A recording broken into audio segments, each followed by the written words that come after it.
Olá, pessoal! Sejam bem-vindos à última aula do nosso curso de extensão. Então, hoje eu vou falar um pouco sobre os exemplos práticos. Eu sou a professora Aline, minha formação base em administração, eu sou doutora em desenvolvimento regional e urbano e, atualmente, eu sou docente do IF Baiano. Esse curso de extensão, ele corresponde ao meu estágio supervisionado, né, curricular obrigatório, para o curso de licenciatura em letras da Uninter. Então, esse curso, ele contém 5 aulas e mais 3 aulas extras que estão na playlist aqui do meu canal do YouTube para que vocês possam assistir. Eu solicito que, caso vocês tenham mais dúvidas, além do que a gente já conversou, que vocês coloquem aqui no chat, que aí eu vou respondendo para que a gente tenha essa interação. Então, só recapitulando, na primeira aula eu falei um pouco sobre pesquisa, falei sobre tema, título, né? Na segunda aula eu falei sobre o projeto de pesquisa. Na terceira aula, eu falei sobre o cadastramento nas plataformas que são necessárias para que eu tenha a efetividade da minha publicação e para que eu consiga lançar, por exemplo, no meu currículo Lattes, para que eu pesquise na plataforma Sucupira sobre qual é o periódico que eu vou submeter aquele meu artigo. Na quarta aula, eu falei sobre o artigo em si, como transformar o projeto de pesquisa em artigo. E nessa última aula, eu vou mostrar alguns exemplos práticos sobre os itens do artigo e sobre algumas perguntas que me foram feitas. Então, eu vou mostrar o print aí de algumas coisas para que a gente possa entender melhor sobre a publicação do artigo científico. Então, vou colocar agora os slides aqui para você e me acompanha aí nessa última aula. Então, aí os slides, vamos seguir. Exemplos práticos, né, que é a aula de hoje. Vou começar trazendo aí um resumo de uma pesquisa que ainda não foi a campo, ela está aguardando o parecer do Comitê de Ética, tá? É uma pesquisa pela qual eu sou uma das pesquisadoras, então é uma pesquisa que vai falar sobre a prática educativa durante o ensino remoto na educação profissional e tecnológica do Instituto Federal de Educação, Ciência e Tecnologia Baiano, do IF Baiano. Então, é uma pesquisa que a gente vai estudar, né, a docência nessa educação profissional e tecnológica. Vamos falar mais especificamente da prática no ensino remoto. Por que eu trouxe esse resumo? Primeiro, eu gostaria de falar que o resumo normalmente a gente faz no final. Porém, para submeter o projeto na Plataforma Brasil, tendo em vista que essa é uma pesquisa que vai envolver seres humanos, a gente vai aplicar questionário com os docentes dos 14 campi do IF Baiano, então eu preciso de uma autorização do Comitê de Ética. Para ter essa autorização, conforme vocês já sabem, que eu falei na aula 3, eu preciso cadastrar o meu projeto de pesquisa na Plataforma Brasil. E nesse cadastramento, um dos itens é o resumo. Então, eu preciso fazer um resumo inicial. Nesse resumo, eu não coloco os resultados, porque a pesquisa ainda não aconteceu, a gente ainda não recebeu o parecer positivo para que eu vá a campo aplicar os questionários, então, não tenho os resultados. Mas eu trago um resumo, né, sobre o meu trabalho para que ele possa ser submetido na Plataforma Brasil. Então, no resumo, primeiro eu falo da temática geral, né, que é essa primeira frase que tem aí, falando do objeto de estudo. Depois eu posso comentar um pouco sobre o que é a temática, nesse caso aí seria o ensino remoto. Em seguida, eu vou falar um pouco sobre as metodologias que vão ser utilizadas, os procedimentos metodológicos. E aí, por fim, eu coloquei que essa pesquisa ela está vinculada ao grupo de pesquisa em educação, tecnologia e gestão do IF Baiano, sobre o qual, né, todas as pesquisadoras desse projeto fazem parte. Então, nesse resumo, eu posso também trazer essa informação. Então, ele é fruto de um estudo que vem sendo desenvolvido dentro do grupo de pesquisa. Então, eu vou ler o resumo, só para que vocês entendam de forma geral. Essa pesquisa tem como objeto a docência na educação profissional e tecnológica, mais especificamente a prática docente durante o ensino remoto no IF baiano, partindo da perspectiva de que o ensino remoto exige dos docentes uma revisão de suas práticas. Então, essa pesquisa busca levantar informações e elementos que podem contribuir para a reestruturação dessas práticas, no sentido de ampliar o envolvimento dos discentes e a efetividade na construção e reconstrução do conhecimento. Nesse sentido, faz-se necessário a utilização de metodologias ativas no ambiente de sala de aula durante o ensino remoto e, posteriormente, no modelo híbrido ou presencial. As metodologias ativas possibilitam essa reestruturação da prática docente, pois buscam envolver e estimular o discente a participar, sendo gestor do seu conhecimento e participante ativo do processo de ensino-aprendizagem. Então, a referida pesquisa está vinculada ao grupo de pesquisa, sobre o qual as pesquisadoras fazem parte. Então, olhe que, nesse resumo, eu não dou conceito, eu não trago o que o autor disse sobre o que é docência, o que o autor diz sobre o que é ensino remoto, nada disso, eu falo de forma geral sobre aquilo que vai se pesquisar. E aí, nos slides seguintes, eu trouxe para você como selecionar as palavras-chave desse resumo aí, exemplo. Primeira coisa que eu falei com vocês anteriormente, em outras aulas, é que o ideal é que eu escolha palavras-chave que não estejam lá no título, porque quando for fazer a filtragem para que outras pessoas possam citar o seu trabalho, então você vai conseguir ampliar mais essa possibilidade de que outros pesquisadores encontrem o seu trabalho nas plataformas em que o artigo foi indexado. Então, por exemplo, eu escolhi aí docência, seria uma primeira palavra-chave, tá? Porque ele não tem essa palavra lá no título. Depois, a segunda palavra, eu escolhi conhecimento, pelo mesmo motivo, é uma palavra que vai me apresentar de forma geral sobre o que é aquele material, aquela pesquisa, e não está no título. E a última palavra foi ensino-aprendizagem. Então, eu escolhi 3 palavras, 3 temas que vão me dar uma noção geral daquilo que eu vou abordar. Então, docência, conhecimento, ensino-aprendizagem. Quando eu for digitar isso lá em palavras-chave, eu tenho que colocar na ordem em que elas aparecem no resumo. Então, palavras-chave, 2 pontos, docência, ponto e vírgula, conhecimento, ponto e vírgula, ensino-aprendizagem, ponto. Então, essa é a primeira informação que eu quero trazer aí mais prática para vocês.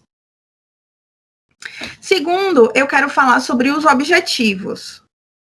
Então, eu marquei aí em amarelo quais são os verbos associados aos objetivos. Lembrando que todo objetivo, independente dele ser geral ou específico, ele vai começar com um verbo. Então, o geral, ele traz verbos mais amplos. Inclusive, na aula 2, eu trouxe lá uma lista no slide dos verbos, o que vocês podem utilizar ao desenvolver o objetivo de vocês. E os específicos, eles são verbos que vai me trazer a parte mais micro da coisa, né? É a especificidade, efetivamente, do que eu quero pesquisar. Então, o geral seria analisar a prática educativa adotada pelos docentes do IF baiano durante o ensino remoto, visando levantar elementos que auxiliem o exercício da profissão docente. Então, eu estou trazendo de forma geral o que é que a gente vai pesquisar. Já no específico, primeiro, identificar as metodologias e os recursos tecnológicos utilizadas durante o período de aplicação do ensino remoto no IF baiano. Aí, no caso, deveria ser utilizados, tá? Então, onde é que eu vou colocar este objetivo? Ele vai estar especificado lá na introdução do meu artigo. Mas onde o avaliador do meu artigo vai conseguir visualizar este objetivo, a execução deste objetivo? No referencial teórico. Então, eu já sei que no referencial teórico eu vou falar sobre metodologia e recurso tecnológico, mas Apenas na análise de dados é que eu vou falar sobre o ensino remoto no IF baiano. Então, veja que eu vou identificar as metodologias e os recursos tecnológicos que foram utilizados pelo IF baiano. Então, é algo que eu vou encontrar onde? Na análise de dados. Porque no referencial teórico, eu só vou falar da teoria. Então, eu posso falar sobre metodologias e eu posso falar sobre recursos tecnológicos. Mas a especificidade disso, que seria durante o ensino remoto no IF baiano, eu só vou encontrar na análise de dados. Porque eu só falo da organização que eu escolhi para pesquisar, da minha unidade de análise, lá na minha análise de dados, ou resultados da pesquisa, ou tabulação dos dados, porque aí cada um vai escolher uma maneira de nomear isso, né, de dar um tópico, um título para isso, e também depende de quais são os itens que o periódico vai te pedir, qual é a titulação desses itens. Segundo objetivo específico, comparar as práticas dos docentes, estabelecendo os pontos de convergência. Então, isso também eu vou encontrar lá na análise de dados. Então, se eu vou comparar essas práticas, eu tenho que identificar quais são elas com a aplicação do questionário. Então, isso já vai na análise de dados. E aí eu posso fazer um quadro comparativo para identificar qual é a prática que está sendo mais executada num campo específico ou por professores de uma área específica. Então, aí na minha pesquisa eu vou precisar identificar o campo e a área, mas eu não preciso identificar quem é o professor, porque eu não vou trazer essa informação para o meu trabalho e também ela não vai ter, não vai ser significativa. Eu descobri, por exemplo, qual é o gênero do professor, em que classe ele está lá na carreira, eu não preciso dessa informação para esta pesquisa específica. Então, tem perguntas que não precisam ser feitas e que não vão gerar gráficos para a minha pesquisa, tá? Então, o que acontece com esses dois objetivos específicos? Eu trouxe justamente para que vocês possam perceber que está faltando alguma coisa. E o que é que está faltando? Eu trazer um objetivo que ele vai ser respondido no meu referencial teórico. Então, é isso que falta nesse objetivo específico. Porque lembra que o ideal é que eu tenha de 3 a 5 objetivos específicos, mas que dentro desse grupo de objetivos específicos eu tenho um que eu vou responder no meu referencial teórico, outro que eu vou responder na análise de dados e o último que eu vou responder como produto, né, do meu trabalho, que seria esse último, propor um plano de ação. Então, o plano de ação é esse produto. E aí, existe também no site da CAPES a lista de produtos vinculados ao mestrado profissional, por exemplo. E a partir dessa lista, eu consigo ter ideia sobre qual é o produto que eu vou utilizar, o que eu vou desenvolver dentro do meu artigo. Por exemplo, pode ser uma cartilha, pode ser uma metodologia específica que eu vou desenvolver, então, pode ser o perfil, né, de uma comunidade, o perfil profissiográfico, que ele é relativo ao registro detalhado das tarefas ou das atividades de determinado grupo. Então, eu vou identificar qual seria esse produto mais adequado para o meu trabalho, né? O que eu vou trazer de inovador? O que eu vou trazer de diferente? Qual é a minha proposta de intervenção? Então, aí a gente propor um plano de ação para uma prática docente efetiva na educação profissional e tecnológica, utilizando-se de metodologias ativas de aprendizagem.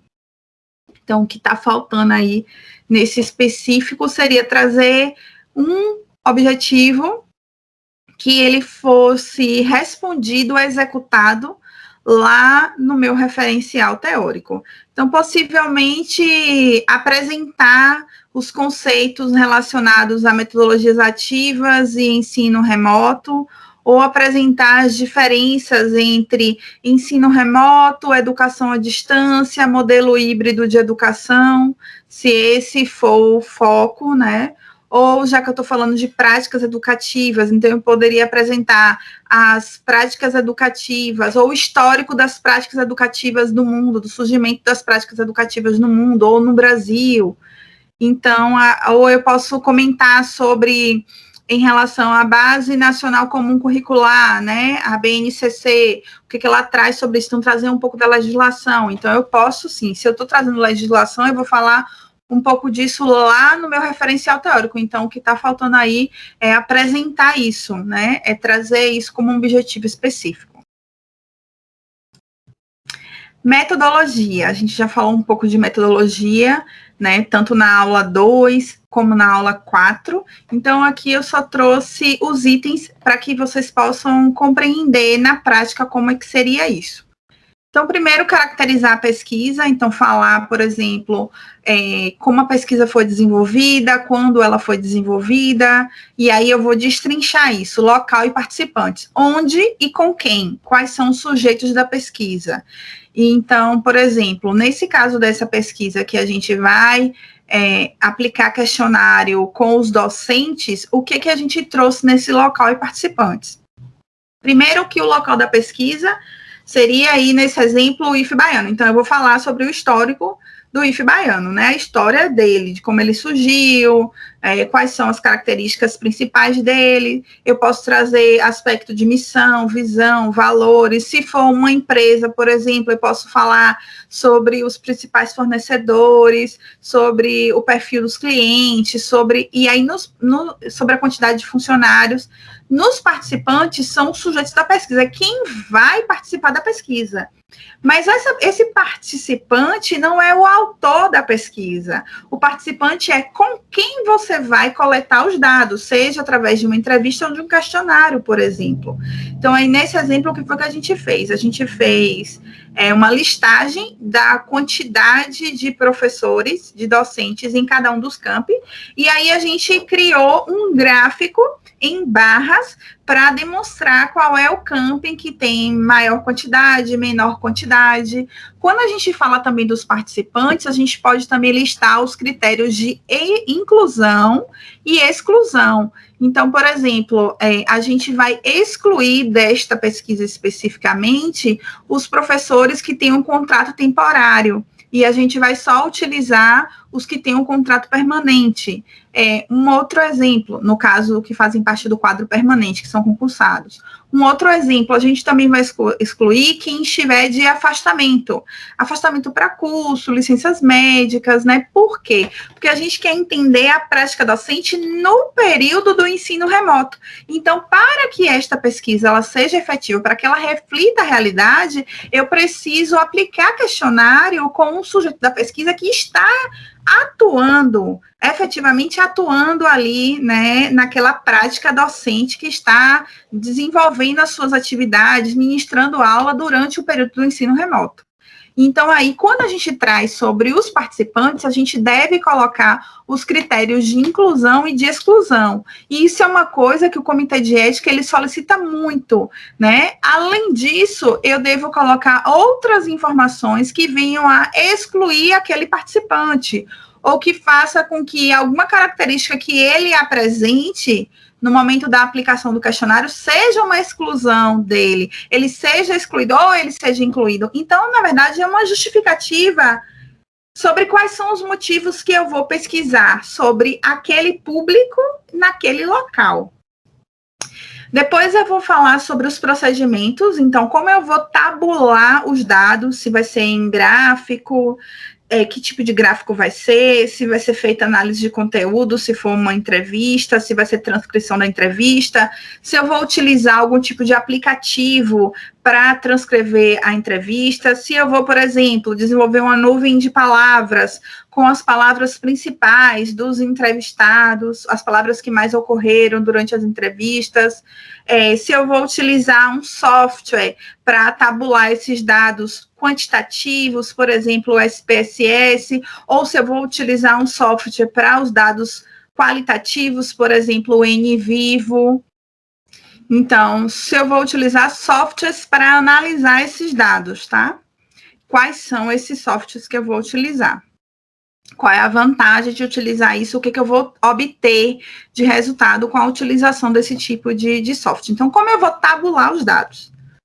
Depois, como é que eu vou analisar esses dados e qual é o meu produto? Então, é importante que você traga aí nessa parte se vai ser feita observação, Se foi feita a pesquisa participante, então, por exemplo, eu como autora da pesquisa, se você é uma das pessoas que vem a responder o questionário, então a pesquisa vai ser participante. E o produto aí, nesse caso, como eu vou voltar aqui um slide para vocês verem, propor um plano de ação. Então, aí, esse plano de ação eu preciso descrever. Não é que eu vou colocar na metodologia o plano, mas eu tenho que dizer quais são as variáveis que vão neste plano, quais são os indicadores que eu vou considerar para o plano de ação. Então, isso é importante. E aí, no final, eu vou falar sobre os riscos e benefícios da pesquisa. Quando você abrir na plataforma Brasil para fazer o cadastramento do seu projeto, ele vai aparecer lá um item específico sobre riscos e benefícios. Então, existem comitês de ética, existem comitês de éticas que eles vão dar uma lista sobre os possíveis riscos e possíveis benefícios. Então, isso é fácil da gente encontrar na internet para que vocês possam utilizar no seu texto. Então, você precisa colocar as resoluções, aí nesse caso, falando um pouco da resolução 46612, e aí só lembrando mais uma vez, a resolução ou as resoluções que vão nortear a sua pesquisa, resolução vinculada à questão da ética, ele vai estar relacionado à sua área de pesquisa, tá? Então, a pesquisa que vai envolver seres humanos vai implicar algum tipo de risco, seja ele moral, intelectual, psíquico, social. E o benefício, eu posso falar sobre a percepção da importância do papel do professor como facilitador e mediador do conhecimento em novas ferramentas de ensino. Então, eu estou falando qual é o benefício que os sujeitos da pesquisa vão ter com a aplicação desse questionário. Os riscos é a mesma coisa. Quais são os riscos que os sujeitos da pesquisa podem incorrer quando forem preencher este questionário, tá?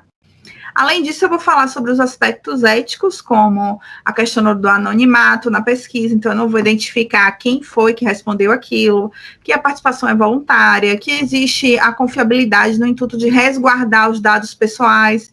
Aí eu posso falar, né, sobre a Lei Geral de Proteção de Dados, o reconhecimento do princípio de liberdade e autonomia de todos os participantes, ou se o participante se recusar a participar da pesquisa, não tem problema. E aí, nesse caso, se ele se recusar, minha pesquisa vai precisar ser por acessibilidade, porque eu não vou, nesse caso, conseguir pesquisar a totalidade do meu universo. Então, a minha amostra ela vai ser menor devido à acessibilidade. Nesse exemplo aí dessa pesquisa, a amostra também é intencional, porque eu estou escolhendo os sujeitos e essa escolha não é uma escolha de forma aleatória, pelo contrário, é não aleatória, intencional, e vai ser por acessibilidade. Aí eu vou falar um pouco sobre o referencial teórico, tá? O referencial teórico, como é que eu começo a fazer essa ligação, para que não fique uma coxa de retalhos. Então, eu trouxe aí só alguns itens no início do tópico e depois trouxe um tópico seguinte para que vocês vejam na prática como é que seria isso, tá? Então, o primeiro tópico dentro do meu referencial teórico seria práticas educativas nos cursos técnicos. E o último tópico seria educação à distância e metodologia ativa de aprendizagem, tá? Aí eu não estou colocando um dentro do outro, não. Estou colocando um e em seguida o outro. Então, no primeiro eu vou falar de metodologia, do conhecimento do conteúdo pedagógico, vou falar um pouco de didática, vou falar da pedagogia histórico-crítica.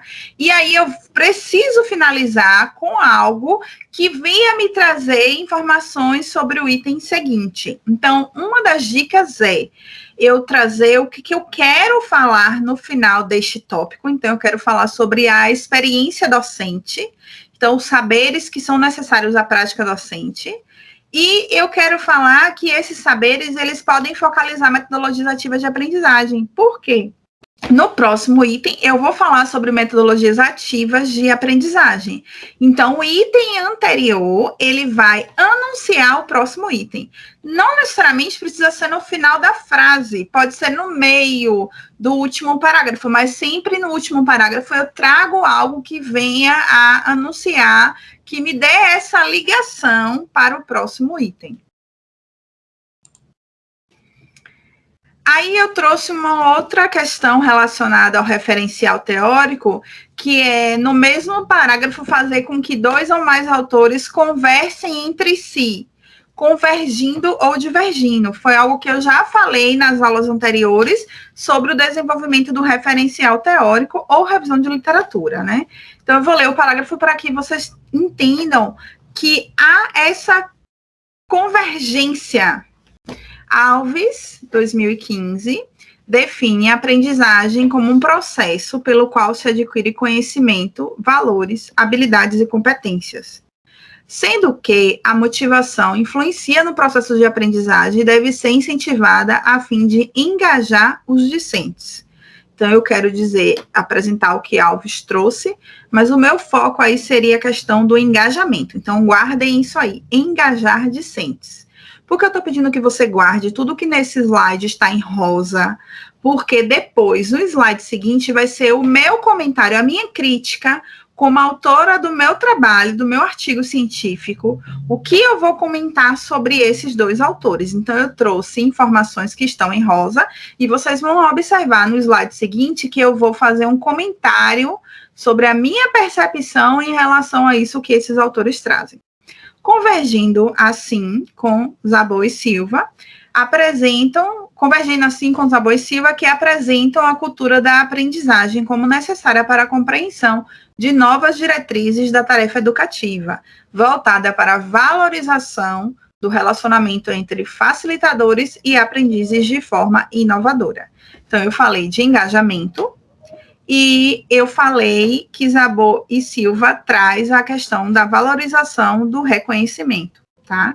Essa palavra convergindo não necessariamente precisa ser ela. Você pode colocar algo como nesse sentido, Szabó e Silva, ou também Szabó e Silva apresentam, ou para Szabó e Silva. Então, você pode utilizar outras palavras. Você não precisa utilizar a palavra convergindo e divergindo.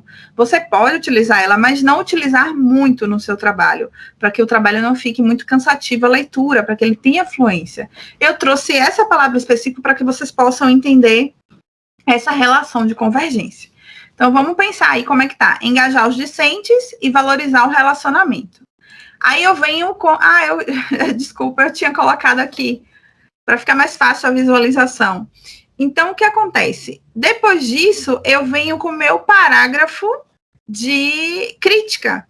Ou eu posso colocar uma frase no final aí, fechando o primeiro parágrafo. Mas aí eu preferi colocar o meu parágrafo de crítica. Nesse sentido, ou em relação, né, ao parágrafo anterior, em relação ao que os autores acima apresentaram, acredita-se que, eu já falei sobre isso também, é o que eu acho. Então, acredita-se que, percebe-se que, compreende-se que, destaca-se que. Então, sempre trabalhando essas palavras. Professora, eu tenho mais de um autor no meu trabalho, então é um grupo de 5 pessoas. Eu coloco acreditamos que? Não. Então, sempre você vai utilizar acredita-se, percebe-se, compreende-se, sempre nesse sentido, tá? Então, acredita-se que para vislumbrar o engajamento dos discentes, eu já retomei o que Alves disse, além das motivações intrínsecas de cada um, ou seja, internas de cada um, né, que corresponde ao indivíduo, faz-se necessário o desenvolvimento de práticas docentes que busquem impulsionar o comprometimento dos discentes com a disciplina e com os conteúdos programáticos. Aí, o que foi que eu fiz? Eu fui entender o que é engajamento, e engajamento está relacionado a comprometimento, então eu já trouxe aí. Como é que vai gerar esse comprometimento? Por meio de relacionamentos interpessoais mais eficientes e através de aulas mais interativas. Então, eu já fiz uma crítica, um comentário sobre o que Alves falou e sobre o que Szabó e Silva falou. Então, aí eu estou concordando com o que os autores disseram, mas eu não preciso dizer, nesse sentido, concorda-se sobre a fala dos autores ou sobre o conteúdo que os autores apresentaram. Então, aí eu trouxe um parágrafo que seria o resumo, né, do que os autores falaram, fazendo com que eles conversem entre si, então estabelecendo uma relação entre eles com a minha escrita, e depois eu trago um parágrafo que vai complementar o que eles dizem, trazendo a minha opinião, o meu parecer, o meu ponto de vista.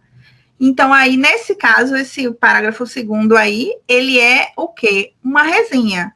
Então, eu faço um resumo, faço uma resenha, tenho o meu referencial teórico. Então, o referencial teórico, ele tem que começar o tópico com um parágrafo seu, que seria introduzindo aquele conteúdo daquele tópico. Depois eu venho um parágrafo, autores falando, um parágrafo seu, outra com citação, aí eu venho uma frase sua, depois eu venho um parágrafo. Então, eu tenho que fazer, ó, essa mesclagem. E o último parágrafo do tópico é também seu, que seria a conclusão daquele tópico e anunciando e trazendo a ligação para o tópico seguinte. E aí eu não estou falando do referencial como um todo, eu estou falando de cada tópico que você traz no referencial. Então, aí, para um artigo, o que a gente sugere é que você utilize em torno de 3 a 4 tópicos para que você possa desenvolver aí esse material em torno de 6 a 8 folhas. Então, aí seria o ideal para um artigo de 15 a 20 páginas. Em seguida, eu trouxe a análise de dados. Então, lembra, primeiro eu vou trazer a pergunta, depois o gráfico. E em seguida eu venho com a triangulação, tá? Na análise de dados, e aí eu estou falando da parte de você apresentar essa pesquisa quantitativa. Como seria isso? Quais são as dicas? Porque antes disso, que foi algo que eu já expliquei na aula 4, eu falo o que tem que vir, que seria o histórico daquela organização, se você está pesquisando a organização, as características básicas. Então, tudo isso tem lá na aula 4 que vocês podem assistir. E em todas as aulas vão estar descritas aqui na descrição do vídeo com o link, caso você queira ir para a aula anterior, caso você queira assistir novamente. Ele vai ficar todos aqui nos comentários da descrição do vídeo. Então, como seria essa pergunta? Questionado sobre o que pode ser feito para a melhoria da gestão de pessoas no âmbito da organização pesquisada, obteve-se as seguintes respostas. E aí, gráfico. Por que eu trouxe esse gráfico? Porque quando a gente faz isso no Excel, o gráfico sai exatamente assim. Ele sai com, a depender também do seu tipo de Windows, ele vai aparecer ali 7 respostas, tá? Ou então ele não aparece nada, essa quantidade de resposta.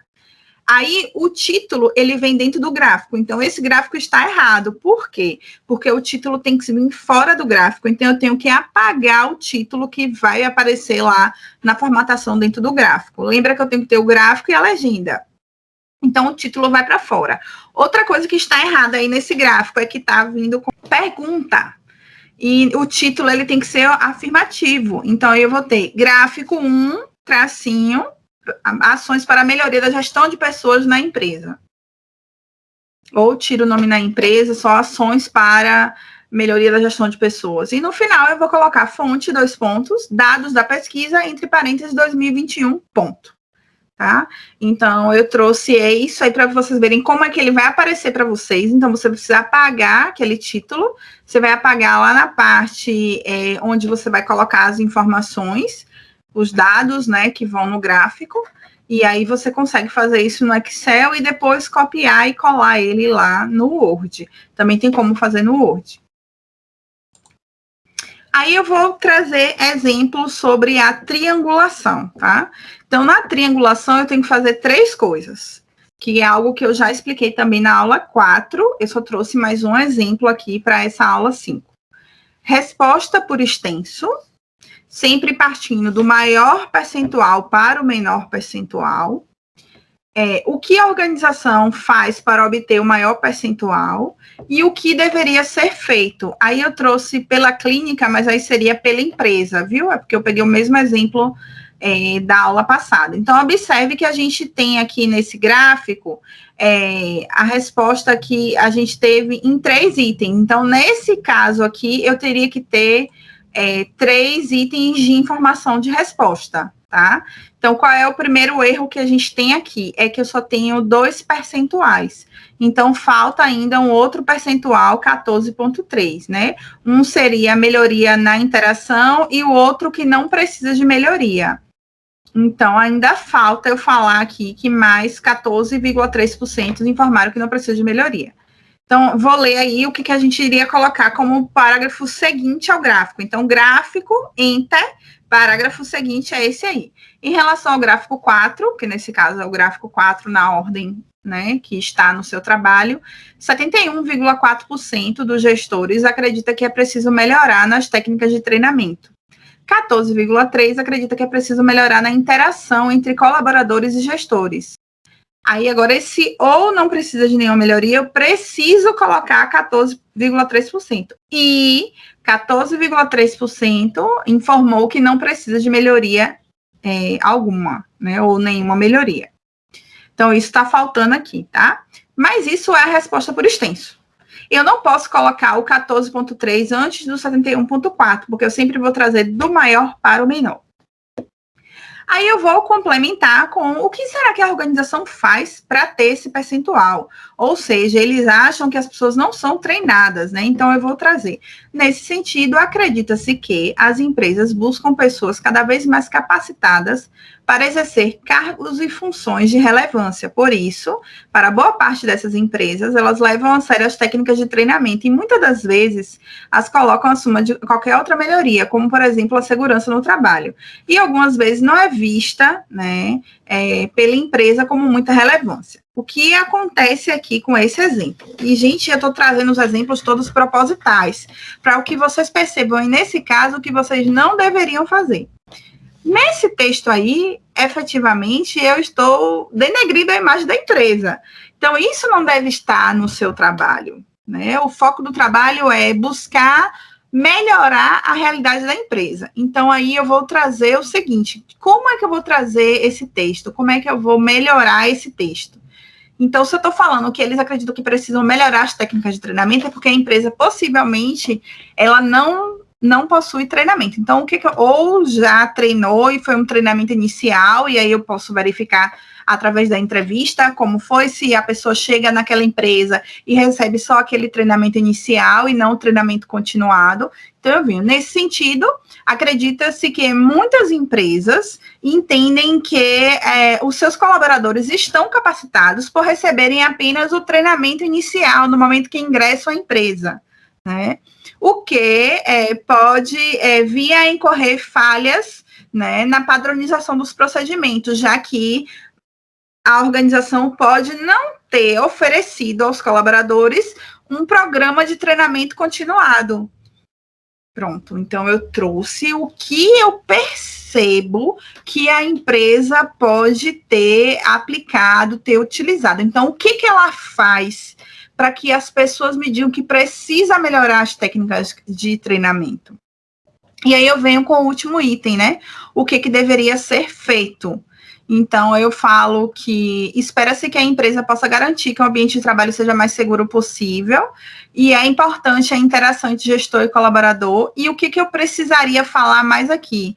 A importância da empresa ter um programa de treinamento que focalize no desenvolvimento de pessoas e não só na administração de recursos humanos, porque a administração de recursos humanos é aquele treinamento mais específico para uma prática e muitas vezes é o treinamento só inicial. Já o desenvolvimento de pessoas, ele vai envolver um treinamento muito mais amplo, porque ele está gerando, inclusive, qualidade de vida para o colaborador, ele está investindo na carreira do colaborador. Então, tudo isso eu trago como o quê? Como uma recomendação.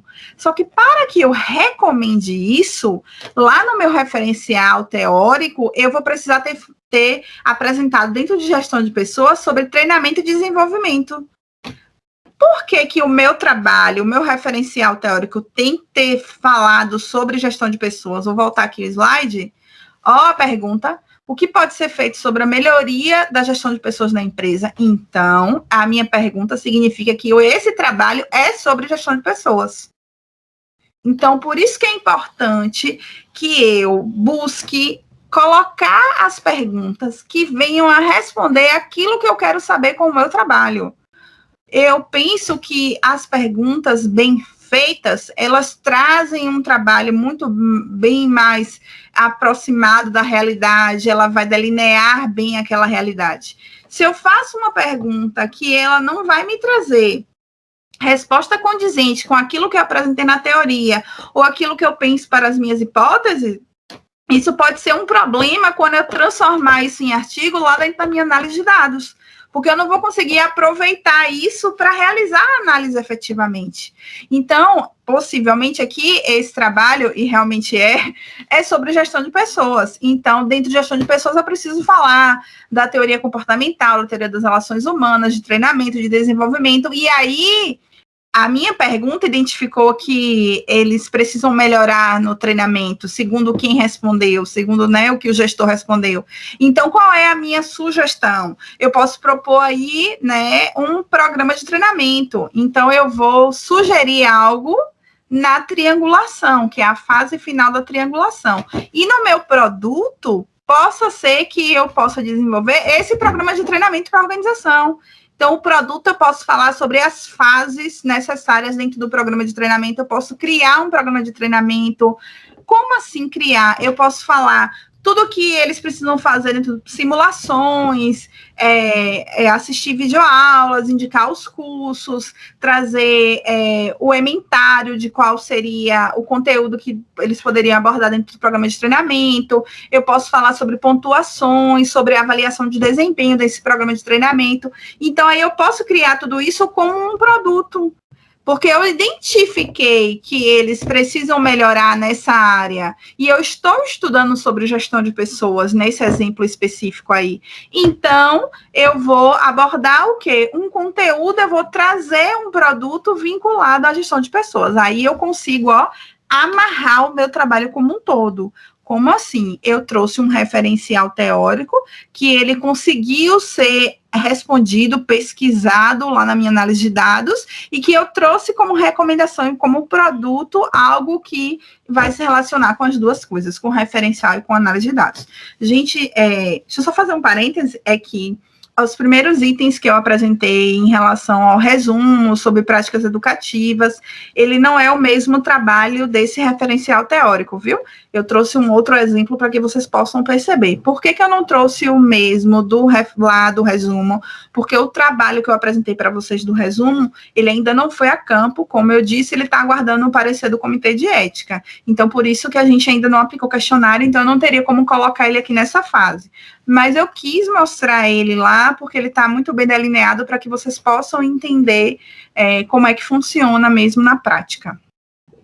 Então, agora, eu vou partir para falar um pouco sobre as questões que algumas pessoas me fizeram em relação a esse conteúdo. Então, eu listei aí algumas perguntas, vou contar para vocês sobre dúvidas gerais, né, que foram apresentadas no momento que eu divulguei o curso, e aí eu trouxe alguns prints para que vocês possam entender um pouco essa parte, tá?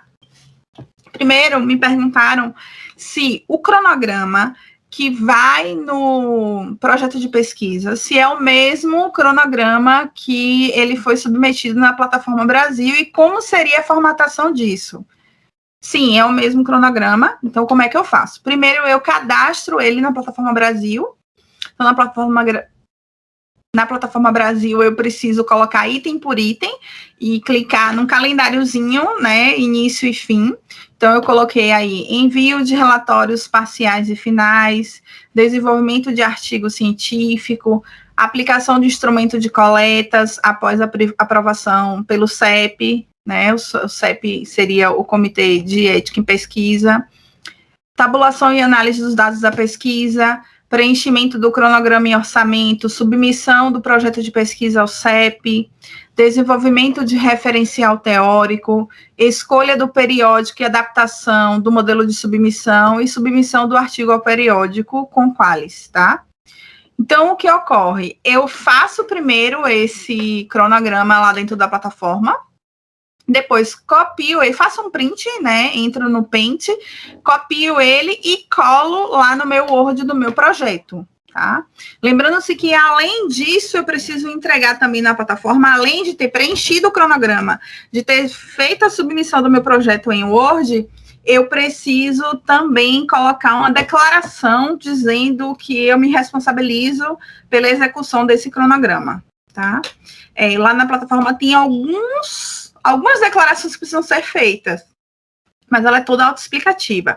Quando você chegar na última tela do preenchimento do seu projeto de pesquisa na plataforma, aparecem todos os documentos que você precisa providenciar, inclusive a folha de rosto, né, que é um documento onde vai ser assinado pelo representante legal da instituição ou das instituições que você venha a realizar a pesquisa, como uma autorização, tá?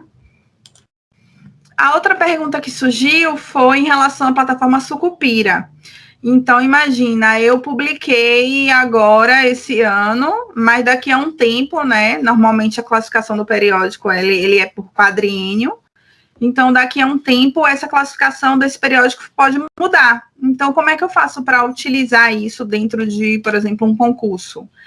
Então, eu publiquei, eu faço o quê? Eu salvo a tela da plataforma Sucupira consultando, né, aquele ISSN. Então, eu coloco lá o que é o que está disponível, né? Classificação de periódicos do quadriênio 2003 e 2016.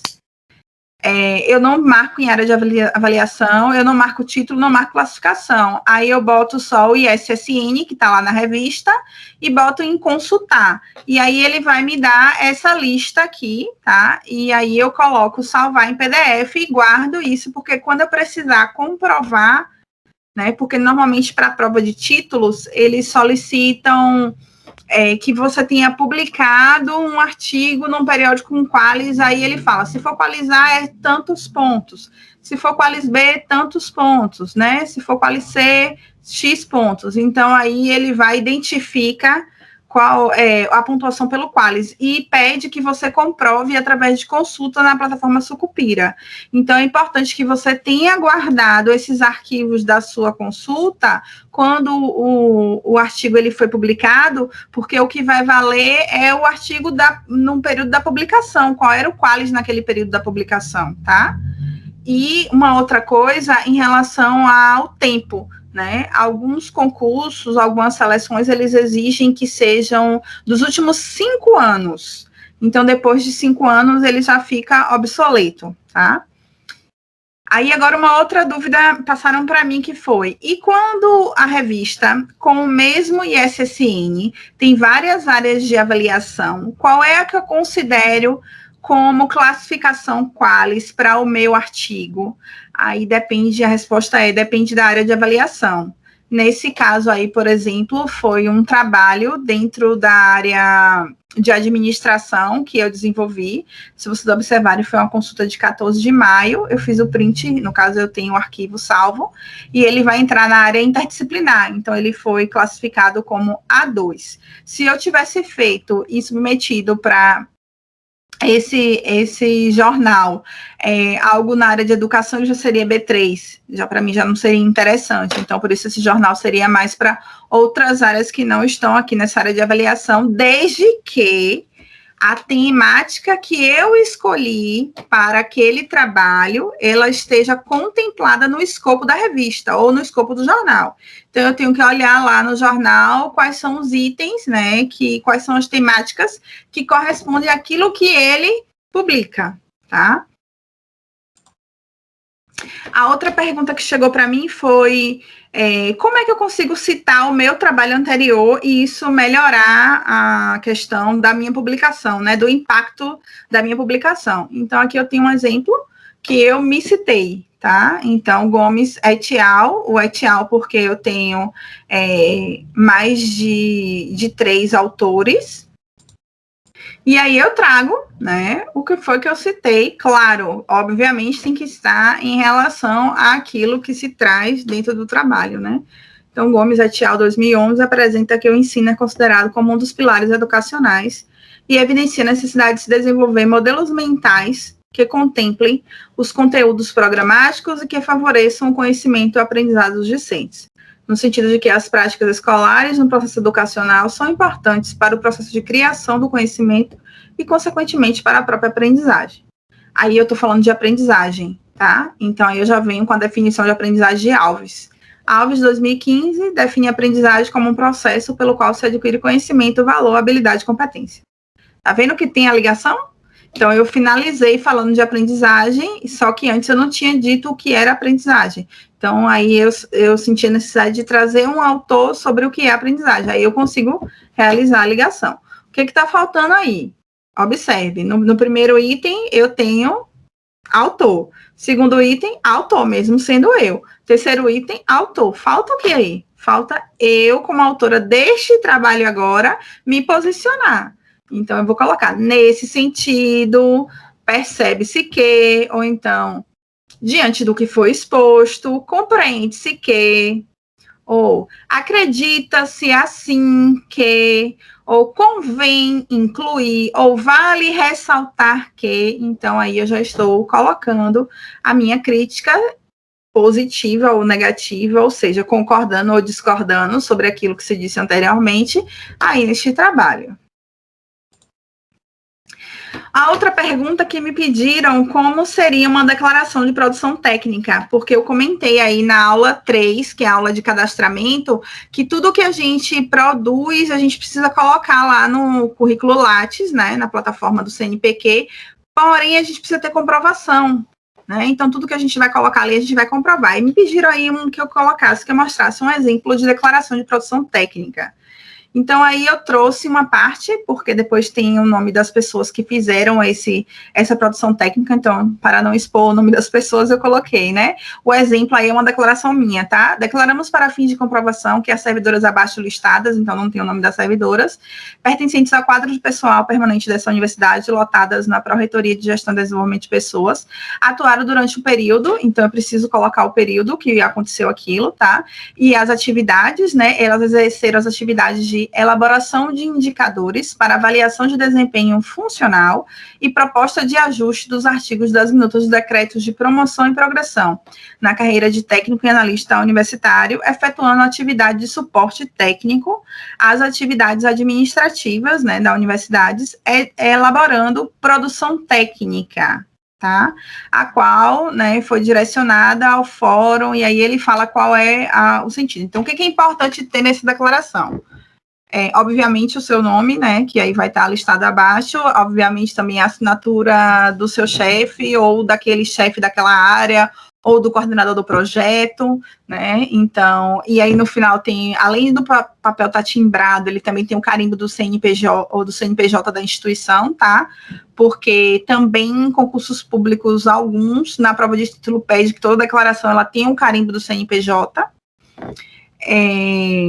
Aí, qual é outra coisa importante? É dizer que é produção técnica, falar o tipo de produção técnica, trazer o período ou a carga horária que foi, né, utilizada para produzir esse documento, para realizar essa produção técnica, ou produção institucional, tá?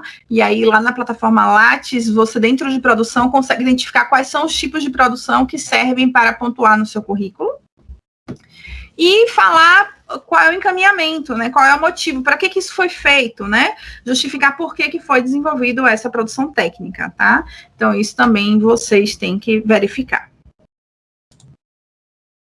E é isso, gente. Então, finalizamos aqui a aula 5.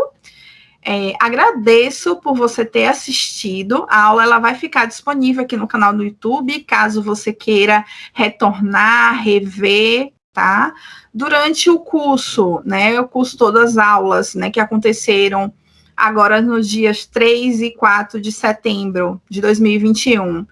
Tem um link de folha de presença, que ele foi disponibilizado no chat de todas as aulas, porém esse link ele só fica disponível no dia 3 e 4 de 14 às 17, tá? Em seguida, o link ele não vai estar mais disponível. É mesmo para que a gente possa identificar quais foram as pessoas que assistiram, que participaram, né? E eu peço que vocês curtam as aulas, curtam todo o conteúdo, que vocês possam compartilhar com seus colegas, com seus amigos, com seus alunos, com pessoas que vocês identificam que precisam aprimorar esta maneira de publicar, ou que precisam publicar pela primeira vez o artigo científico, ou transformar aí, né, a monografia em artigo, o projeto em artigo.